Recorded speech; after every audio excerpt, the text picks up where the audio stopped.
Hi everybody, welcome to Pinky Tech. I'm Joe, and the Pinky Tech offices are getting pretty much overrun by hardware at this point, so I need to get some upgrades done to my personal rig.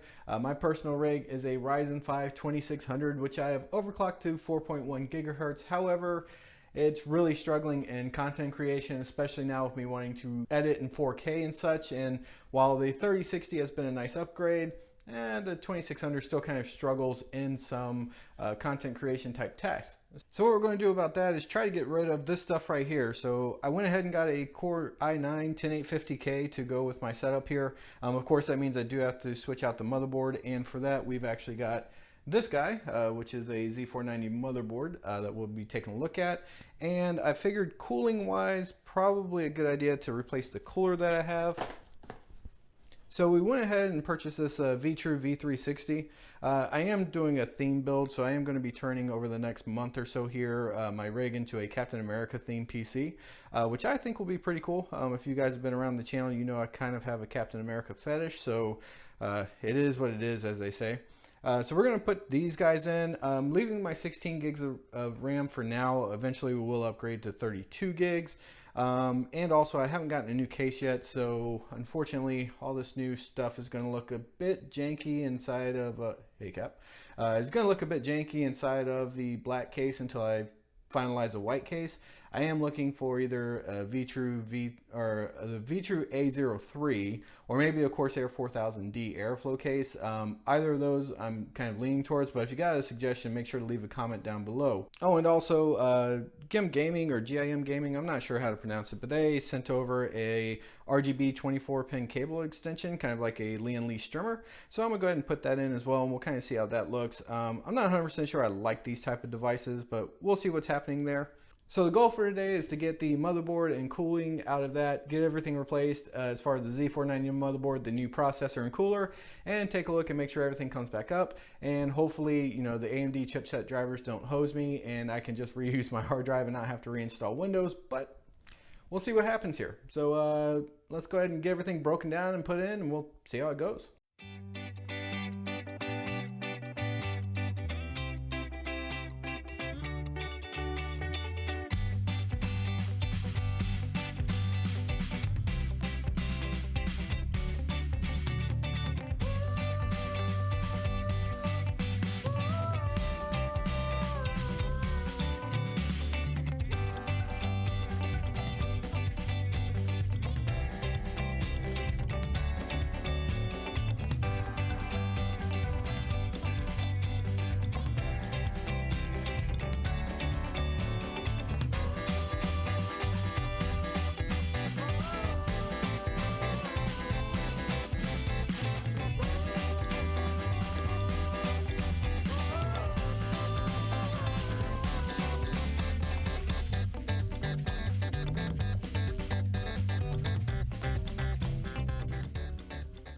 All right, everybody, as you can see, we've got the system mostly broken down, and it is a bit dustier than I thought it would be. Hopefully that shows up on camera. So these fans are actually going to get relocated to the back and top, I believe, because the 360mm AIO we're going to put in has to go in the front. I don't think that's enough clearance there for a 360mm AIO. But as you can see, we've got the 2600. And we've got the 120 that I had on there from Corsair, and so we're going to keep that together. I don't know if that's going to be a test system yet, or if I'm going to put it into a build and do a flip, because it is a really good gaming PC there. But we've got the 3060 out, that'll go back in, and of course we've got the T-Force Delta RGB Ram. So I think what I'm going to do next is fish out the extra CPU power cable I'm going to need for my Z490 motherboard. Go ahead and get that going, and go ahead and just dust this out real quick before I put it back together, because, you know, might as well.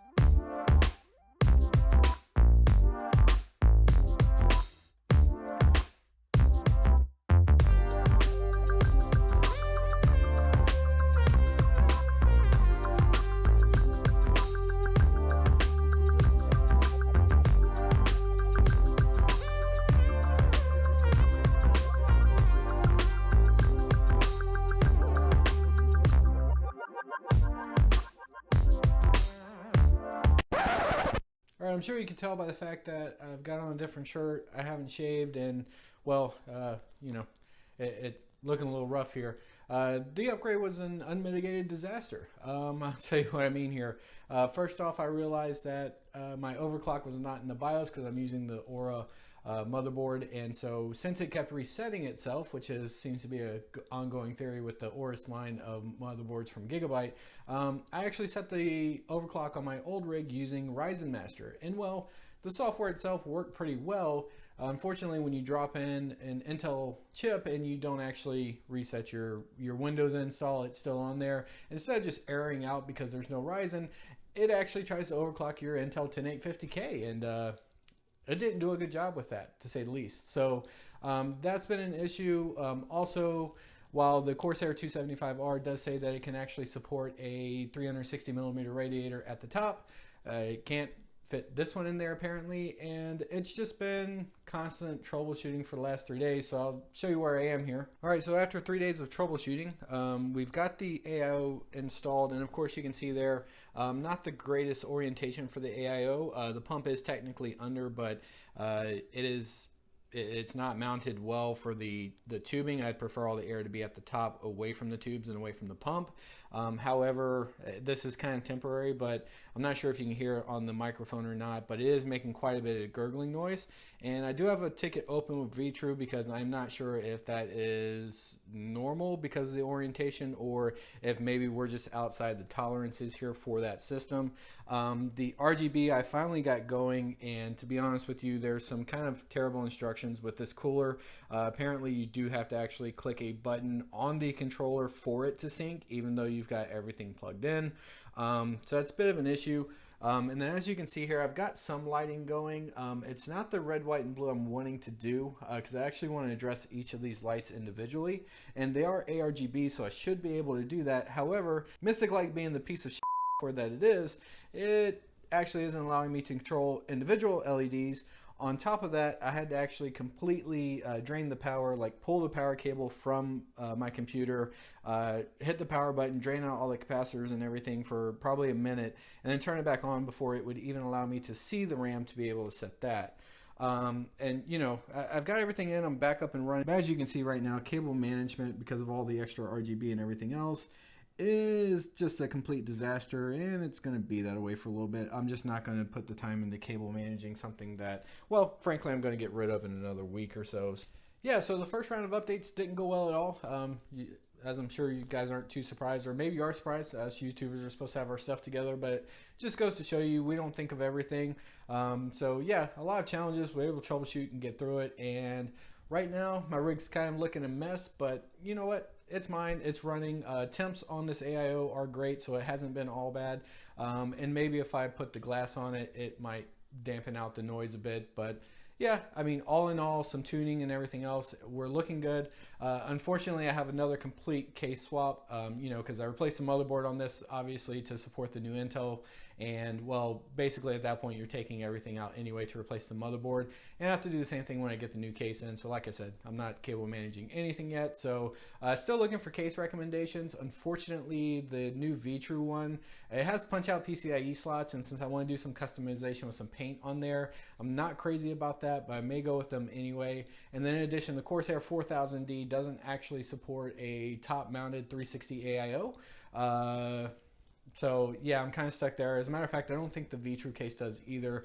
The only one I really saw right now is the TD500 Mesh, which supports it, or the O11 Dynamic. So I may end up with the O11 Dynamic. It feels a little played out, but really for the amount of cards I plan on putting in the future for capture cards and stuff like that to help with benchmarking, I think that may be the route that I end up having to go, just because it has all the extra space, because it is really built for water cooling in mind.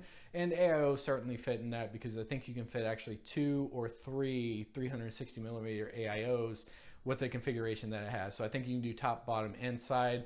The side may only be a 240 or 280. I'll have to go look that back up again. But you got any suggestions, guys, leave it down in the comments down below. If you liked this video or found it helpful, make sure to hit like, subscribe if you haven't. If you want to talk about all your PC horror stories, make sure to join the Discord. And you know, I'm gonna go get back to, you know, more upgrades and more pain. more pain. So guys, I appreciate you watching. I'll see you in the next one.